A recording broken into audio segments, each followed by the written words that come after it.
चंडीगढ़ में लोकसभा चुनाव को लेकर प्रचार लगातार जारी है। हमारे साथ चंडीगढ़ लोकसभा से भाजपा उम्मीदवार संजय टंडन इस समय मौजूद हैं। इनसे हम बात करते हैं। सर, आप चुनाव प्रचार में लगे हुए हैं, तो किन मुद्दों को लेकर आप चुनाव प्रचार में लगे हुए हैं? क्योंकि लोकसभा चुनाव ऐसा चुनाव होता है जिसमें स्थानीय मुद्दों के अलावा जो राष्ट्रीय मुद्दे होते हैं उनका भी बहुत महत्व होता है। तो चंडीगढ़ के कौन से मुद्दे हैं और राष्ट्रीय कौन से मुद्दे हैं जिनको लेकर आप लोगों के बीच जा रहे हैं?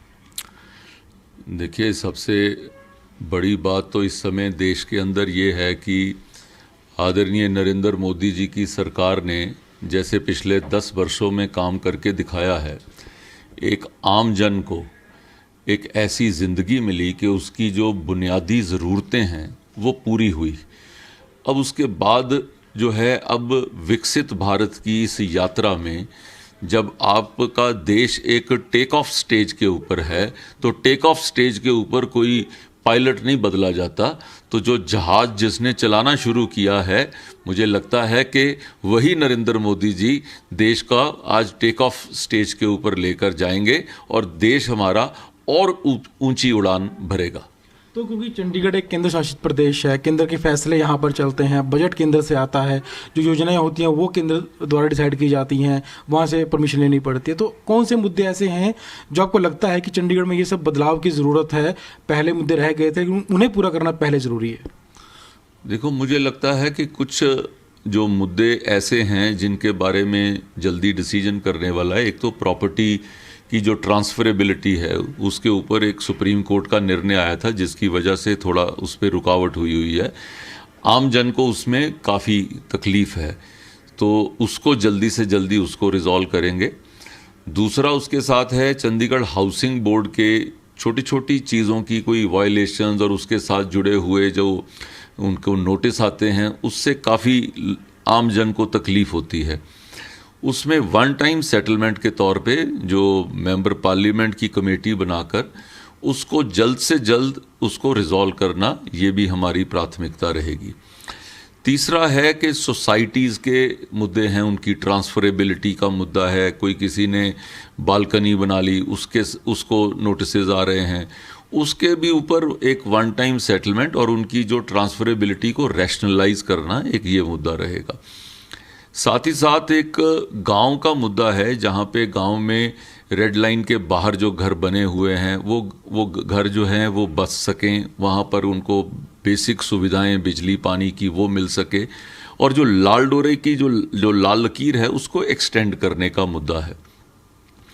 जो हमारे ईडब्ल्यूएस घर हैं, वो ईडब्ल्यूएस घरों में हमने एक सर्वे करवाया पीछे, जिसके अंदर आया कि घरों ने कहीं पे जहां ए को मिला, अब जिसमें कोई बी रह रहा है, सी रह रहा है, और उसके ऊपर एक आम राय ऐसी बनी कि हम इसको जो जल्द से जल्द मालिकाना हक उनके नाम पे ट्रांसफ़र किया जाए, ताकि वो ट्रांसफरेबिलिटी में जो व्यक्ति रह रहा है उसी के नाम पे वो शो हो सके। तो वो उसको मालिकाना हक दिलाना, ये भी हमारी एक प्राथमिकता रहेगी। इसके साथ ही साथ शहर के कुछ ऐसी चीज़ें हैं, कहीं टीचर्स के है, कहीं पे हमारे जो ऐसा स्टाफ है जो कॉन्ट्रैक्चुअल स्टाफ, चाहे वो टीचर्स में है, चाहे कहीं एस्टेट ऑफिस में है, कोई ठेकेदारों के थ्रू जो रखे हुए हैं, उनकी डिमांड है कि वो डायरेक्टली डीसी रेट के अंदर रखे जाएं।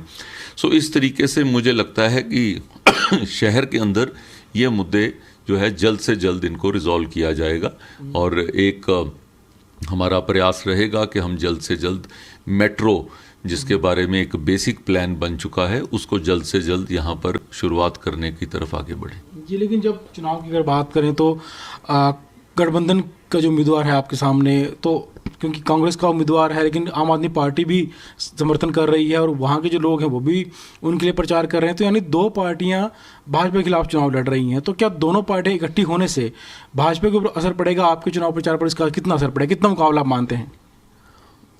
देखिए, राजनीति में ना 2+2 4 नहीं होता। ये मैथमेटिक्स पे नहीं चलती, ये केमिस्ट्री पे चलती है, और वो दोनों पार्टियों की आपस की केमिस्ट्री मिलती नहीं है। दोनों पार्टियां जो हैं वो एक दूसरे के विरोधाभास की पार्टियां हैं। जो आम आदमी पार्टी बनी तो उसका बेसिक जो फर्स्ट पॉइंट था कि कांग्रेस भ्रष्ट जो है पार्टी है, इन्होंने भ्रष्टाचार किया है, हम इनके साथ कभी हाथ नहीं मिलाएंगे, इनके साथ मिलके कभी सरकार नहीं बनाएंगे। उसके बाद आम व्यक्ति को लगा कि जो आपने कहा था आप सब कुछ आपने झूठ बोला। हाँ, एक विचारधारा दोनों पार्टियों की मिलती है, भ्रष्टाचार करने की विचारधारा। आधे लोग एक पार्टी के जेल में हैं और आधे लोग दूसरी पार्टी के बेल पे बाहर हैं, तो ऐसी विचारधारा उनकी मिलती है। अदरवाइज हर व्यक्ति को शहर के अंदर पता है कि ये दोनों का जुड़ाव क्यों हुआ है। और पंजाब के अंदर जो यहाँ पे मोहाली है, मोहाली और चंडीगढ़ कम से कम हमारी 10 किलोमीटर की रेंज जो है एक दूसरे के साथ मिलती है। आज वहाँ पे जो इस बॉर्डर के इस तरफ वो एक दूसरे को गाली देते हैं और इस तरफ भाई भाई बोलते हैं। तो व्यक्ति जो उधर जाता है वो पूछता है कि भाई साहब इधर अलग क्या है और इधर अलग क्या है। जो आम आदमी पार्टी का कैंडिडेट आनंदपुर साहब में चुनाव लड़ रहा है वो गालियां दे रहा है मनीष तिवाड़ी यहाँ से भाग गया क्योंकि मनीष तिवाड़ी ने यहाँ पे कोई काम नहीं किया था, उसको बुला के पूछो, यहाँ पर पेश हुए, वो यहाँ पर करे। और मनीष तिवाड़ी जी जो कांग्रेस का व्यक्ति वहाँ चुनाव लड़ रहा है उसकी सहायता के लिए क्यों नहीं जाते? वो वहाँ पर उसकी सहायता के लिए एक प्रोग्राम करने जाएं, वो पता लग जाएगा वहाँ पे कि जनता उनके बारे में आनंदपुर साहब में क्या बोलती है। ऐसा नहीं तो चलो लुधियाना ही जाके देख लें वहाँ की जनता क्या बोलती है। वो तो अपने घर से उस जगह के लिए निकल नहीं पा रहे हैं। तो वही चंडीगढ़ में स्थानीय वाला एक मुद्दा था कि स्थानीय उम्मीदवार होना चाहिए, तो स्थानीय के नाम पर जो है भाजपा ने आपको टिकट दिया, लेकिन क्या कांग्रेस जो है इस बार भारी उम्मीदवार ले आई चंडीगढ़ में? देखो, एक यहाँ पर एक डिमांड बनी वोकल फॉर लोकल की। जब वो डिमांड ऐसी बनी तो लोगों को लगा कि हमारे पास ऐसा एक सांसद हो जिसको जाके जब चाहें हम मिल सकें, पकड़ सकें, हमारी बात वो करता हो। लोगों ने देखा पिछले 20 वर्षों में वो जब भी मेरे पास आए उनके इशू का कुछ रेजोल्यूशन हुआ, वो मिले मेरे से, मैं उनके साथ लग के चला, एडमिनिस्ट्रेशन से, गवर्नर साहब से जो जो चीज़ें सॉल्व करानी थी उसको कराने का भी काम किया। तो आज वो लोगों का एक कंफर्ट बना मेरे के साथ कि संजय टंडन अपना आदमी है, हमारा संजय टंडन। एक कैंपेन का नाम ही पड़ गया, हमारा संजय टंडन। जब वो ऐसा हुआ तो लोगों को लगा कि भाई हाँ, इस व्यक्ति के साथ हम चल सकते हैं। सो शहर के अंदर एक ऐसी मुहिम बन गई कि मुझे तो ऐसा लगा कि बस शहर के लोगों ने मुझे ऐसे बाहों में भर लिया, मुझे तो कुछ करना नहीं पड़ रहा। लोग अपने आप, एक ऐसा बहाव बना कि हर क्षेत्र के अंदर जहां मैं मिलने भी जाता हूं कल एक मैं गाड़ी में था तो एक लाल बत्ती पे गाड़ी रुकी तो उन्होंने मेरे को ऐसे इशारा किया, मैंने शीशा नीचे किया तो वो मेरे को व्यक्ति कहता है, टंडन साहब आप आराम क्यों नहीं करते, आप इतना भागदौड़ क्यों कर रहे हैं? मैंने कहा भाई चुनाव है, भागदौड़ तो करनी पड़ेगी। उन्होंने कहा भाई साहब आप तो जीते हुए हैं, आप तो बिल्कुल आराम करिए, शहर की जनता आपको जिता रही है। दूसरी तरफ जो दूसरे भाई साहब हैं उनसे ना अपना घर संभल रहा है, ना उनसे अपनी कैंपेन संभल रही है। और कल तो ऐसा हुआ कि उन्होंने संविधान की धज्जियां उड़ा दी हाथ में संविधान पकड़ के। और आपने शायद नोटिस किया हो किस तरीके से लोगों को भाड़े पे पकड़ के अपने अपने कार्यक्रम पे लेके गए। मेरे को ऐसी जानकारी लोगों द्वारा मिली। और आप एक तरफ कॉन्स्टिट्यूशन के साथ लेकर उसको फॉलो नहीं करना, तो आप कॉन्स्टिट्यूशन बचाने के इतने बड़े बड़े दावे करते हो। आपने नहीं देखा कि इंदिरा गांधी ने 2 साल तक चुनाव नहीं किया। आज आप कहते हो कि जी अच्छा ये तो जो है ना, ये चुनाव रोक देंगे अगर इनको 400 सीटें मिल गई। इंदिरा गांधी ने 19 महीने लाखों लोगों को जेल में डाल दिया। पहले आप उसकी माफ़ी तो मांगो, पहले आप ये तो बताओ कि उन्होंने क्यों किया। उसके लिए आपके पास कुछ नहीं है। कॉन्स्टिट्यूशन बचाने के लिए हम आए हैं, जैसे सीधा आसमान से ये भाई साहब ही उतरे हैं। दूसरा बोलते हैं कि जी हम लोग जो जिस वक़्त 1984 में दंगे हुए, हर व्यक्ति जानता है, पूरा देश जानता है, कांग्रेस पार्टी के संरक्षण के अंदर पंजाबी और सिख भाइयों के साथ क्या व्यवहार हुआ। क्या उसकी इनको माफ़ी नहीं मांगनी चाहिए? उनको सजा देनी तो दूर, उन लोगों को पदवियां देते रहे।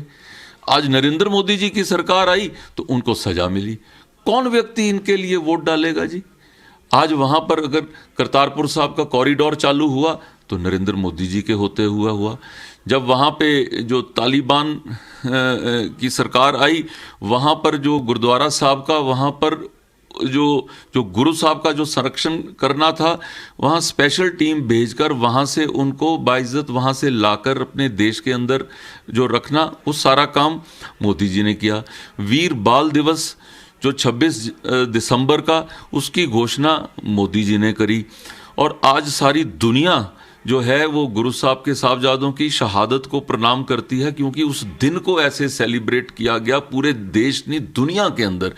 और वो उसके बारे में जानकारी जब लोगों को मिली, लोगों का कितना, मैं कहता हूँ कितने लोगों को मालूम ही नहीं था, और वो जानकारी मिली।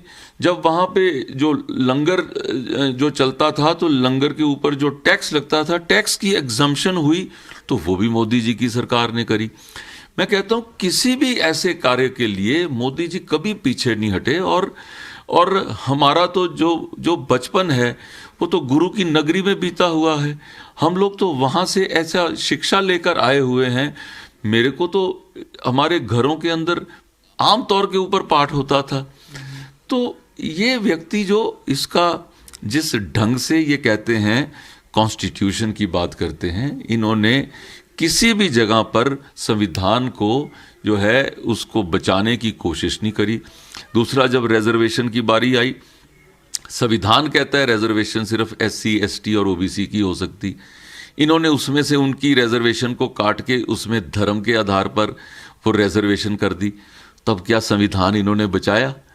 ये जवाब नहीं देते, इनके पास जवाब नहीं है इन चीज़ों का। लेकिन जैसे महिलाओं की बात चली, तो महिला अपराध को लेकर भाजपा पर कांग्रेस लगातार आरोप लगाते हैं। हाल ही में जैसा हुआ, जैसे कि चाहे वो कांग्रेस नेता राधिका खेड़ा की बात हो, चंडीगढ़ कांग्रेस की नेता दीपा दुबे की बात हो, या आम आदमी पार्टी की अब स्वाति माहीवाल का जो मामला आया है, इस तरह के मामले आए हैं, तो क्या लगता है कि जो महिला अपराध को लेकर भाजपा पर जो आरोप लगाए गए थे, तो वो क्या बेबुनियाद एकदम हो जाते हैं?